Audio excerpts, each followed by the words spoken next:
स्वागत है आपका RS ऑडियो बुक्स में, जहां हम आपको सुनाने लाते हैं प्राचीन भारत की वो कहानियां और ज्ञान जो शब्दों के जरिए जीवंत हो उठते हैं। यह सिर्फ एक चैनल नहीं, बल्कि एक यात्रा है।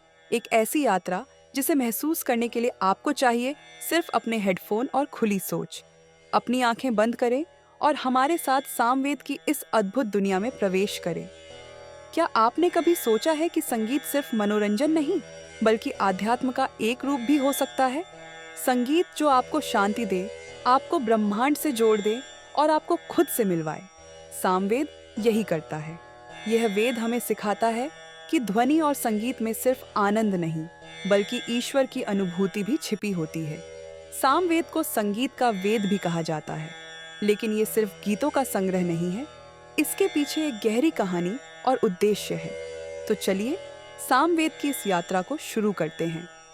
सामवेद 4 वेदों में से तीसरा भारतीय संगीत और आध्यात्म का मूल आधार है। यह उन मंत्रों का संग्रह है जो ऋग्वेद में दिए गए हैं, लेकिन इन्हें लय और संगीत में बांध दिया गया है। इसका उद्देश्य है ध्वनि और संगीत के जरिए भक्ति और ध्यान का अनुभव करना।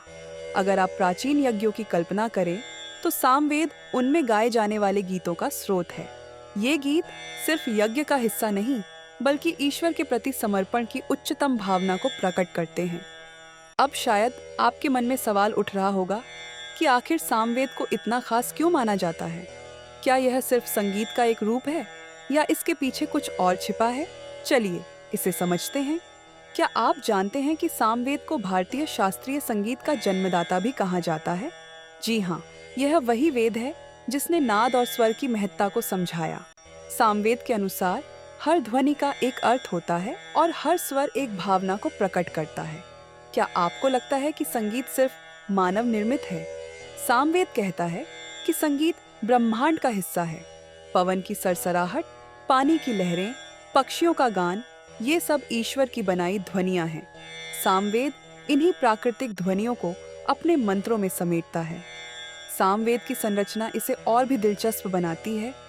इसमें 1875 मंत्र हैं, जिनमें से अधिकतर ऋग्वेद से लिए गए हैं। लेकिन यहाँ खास बात यह है कि इन मंत्रों को एक लय और सुर में गाया जाता है। क्या आपने कभी सोचा है कि एक मंत्र को गाकर पढ़ने से उसकी शक्ति बढ़ जाती है? सामवेद यही कहता है। यह न सिर्फ आपके मन को शांत करता है, बल्कि आपकी आत्मा को भी जागृत करता है। प्राचीन समय में सामवेद यज्ञों का अभिन्न हिस्सा था। जब आर्षि मुनि अग्नि के सामने बैठकर सामवेद के मंत्र गाते थे, तो वह ध्वनि ब्रह्मांड तक पहुंचती थी। माना जाता था कि इन गीतों के जरिए देवताओं को आमंत्रित किया जाता है। सामवेद हमें यह सिखाता है कि भक्ति सिर्फ शब्दों से नहीं, बल्कि सुर और लय से भी की जा सकती है। यह वेद हमारे जीवन में तालमेल और सामंजस्य लाने का एक माध्यम है। सामवेद सिर्फ एक धार्मिक ग्रंथ नहीं है। यह हमें सिखाता है कि संगीत और ध्वनि के जरिए भी हम ईश्वर को महसूस कर सकते हैं। यह वेद हमें यह समझाने की कोशिश करता है कि हर ध्वनि, हर स्वर और हर संगीत का एक उद्देश्य है। तो क्या आपने कभी ऐसा संगीत सुना है जो आपकी आत्मा को छू जाए? अगर नहीं, तो सामवेद को पढ़ें, सुनें और इसे महसूस करें। अगर आप सामवेद के मंत्र सुनना चाहते हैं, तो हमें कमेंट में जरूर बताएं। और अगले वीडियो में हम बात करेंगे सामवेद के गीतों की संरचना और उसके गायक परंपरा के बारे में।